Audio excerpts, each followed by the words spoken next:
À quoi pensez-vous en premier si je vous parle de l'équipe Quick-Step? Julien Alaphilippe, au prochain Tour de France de Remco Evenepoel peut-être? Je suis curieux de connaître votre réponse dans les commentaires, mais pour moi, Quick-Step, c'est le cyclisme à la belge. C'est une équipe imbattable sur les Flandriennes, un constat assez étonnant pour une formation qui ne s'est pourtant plus imposée sur une grande classique pavée depuis le Tour des Flandres 2021. Nourrissant de grandes ambitions pour le Tour de France 2024, l'équipe de Patrick Lefevere a connu une véritable évolution depuis 5 ans, une transformation radicale dont on va essayer de tracer les grandes lignes dans cette vidéo. Des plus grandes classiques au classement général du Tour de France, c'est parti, je vous emmène avec moi.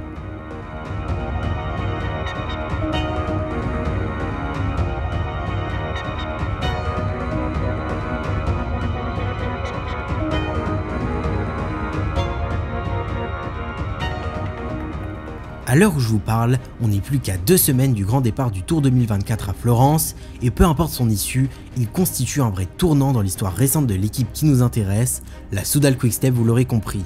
Si on a déjà vu certains de ses coureurs se battre pour une bonne place au général, Dan Martin ou Rigoberto Urán pour ne citer que, c'est probablement la première fois que l'entité Quick-Step va arriver sur la grande boucle avec pour seul objectif une performance au classement général. Pour sa première participation au Tour, on retrouve autour de Remco Evenepoel des Louis Vervaeke, Ilan van Wilder et Mikel Landa, mais aucun sprinter attitré, une première depuis plus de 10 ans qui reflète bien la nouvelle philosophie du Wolfpack. On ne cherche plus à gagner le plus de courses possible, mais à gagner au moment où cela compte le plus, sur la course la plus prestigieuse au monde et au classement général qui plus est. L'équipe Quick-Step sous tous ses précédents noms, Davitamon, Energetic, Omega Pharma, Ethics ou De Koninck, a marqué toute une génération de coureurs et de suiveurs du cyclisme par sa monstrueuse niaque de la gagne. Tous les moyens sont bons pour l'emporter, peu importe la manière et le coureur, le plus important, c'est que l'homme qui monte sur la plus haute marche du podium fasse partie de la meute de loup Quick-Step, le Wolfpack.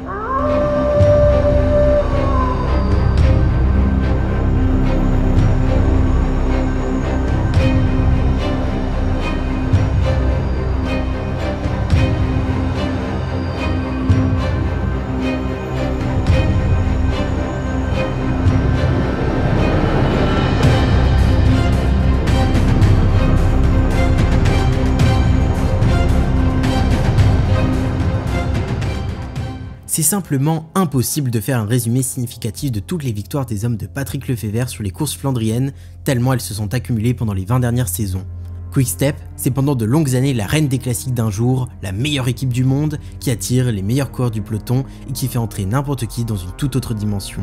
Ça en devient presque un point de passage obligatoire pour les plus grands champions dans ce domaine. Tom Boonen, Stijn de Volder, Niki Terpstra, Philippe Gilbert et tant d'autres.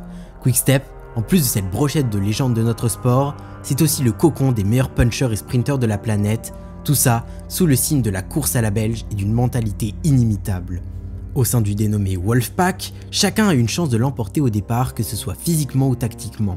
Avec une densité d'effectifs impressionnante, vous pouvez être sûr de voir un porteur du maillot Quick-Step suivre les attaques, si ce n'est pas même lui qui est à l'origine d'une offensive.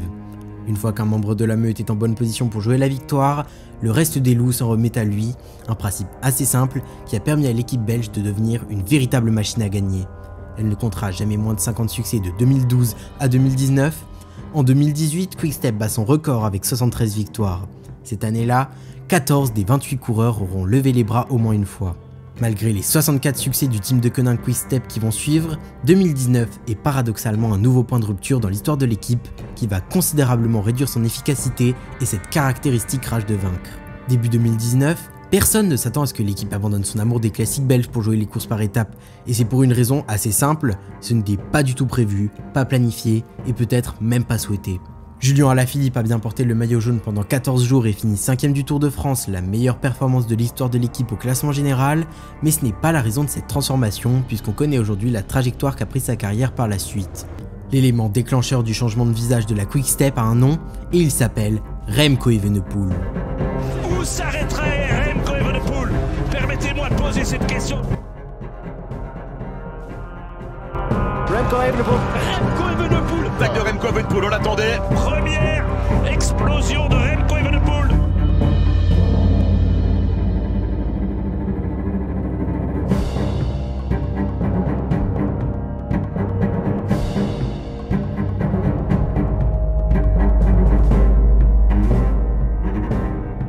Dès 2019, Evenepoel confirme qu'il est l'un des plus grands espoirs du cyclisme avec des performances impressionnantes pour un bonhomme de 19 ans. Sa chute au Tour de Lombardie 2020 a certes ralenti sa progression, mais Patrick Lefevere, son boss, fait tout pour lisser sa montée en puissance. Premier grand tour avec le Giro 2021, victoire au classement général de la Vuelta 2022 et doublé Tour d'Italie, Tour d'Espagne l'année dernière en 2023, Remco Evenepoel franchit les étapes les unes après les autres pour repousser au plus tard son arrivée sur la course dont tout le monde rêve, la course qui permet de devenir un grand du cyclisme, mais aussi la course la plus difficile au monde, le Tour de France. Dès le départ, il semble évident que Remco va un jour devenir un prétendant à la victoire finale de la grande boucle, mais il faut du temps pour s'y préparer. Alors que le pôle classique commence à s'affaiblir à cause des monstres Van Der Poel, Van Aert et Pogačar qui lui font face, il est grand temps de changer de cap pour Quick-Step. L'équipe n'a plus les meilleurs coureurs sur les classiques belges et galère même à en remporter une seule, alors qu'elle compte dans ses rangs un des meilleurs coureurs par étape du peloton. Le choix est fait, changement radical d'objectif, et la légende des classiques se mue peu à peu en une équipe de grand tour. Pas question cependant d'abandonner ses origines, Quick-Step veut garder son essence principale tout en élisant un chef à la meute de loups, un alpha, Remco Evenepoel, qui sera supporté jusqu'au bout par ses compagnons de route, comptant sur un sens de la course que seuls les Belges peuvent connaître. L'équipe se renforce en comptant sur les jeunes et en recrutant des lieutenants expérimentés à l'image de Mikel Landa. En 2024, ils sont tous fin prêts à se frotter à un objectif immense, gagner le Tour de France, ou au moins faire bonne figure et accrocher un podium à Paris. De grandes ambitions pour l'équipe belge qui ne comptait même pas de véritables grimpeurs dans ses rangs il y a quelques années. Est-ce que ça va fonctionner ? Est-ce qu'on peut réussir avec succès cette transition des classiques au grand tour ? Une réussite ou un flop ? Je n'ai personnellement pas la réponse, mais le Tour de France qui approche devrait nous éclairer énormément sur le futur, et même si 2024 n'est pas la bonne année, il faudra s'attendre à ce que les loups ne lâchent pas le morceau avant de parvenir à leurs rêves.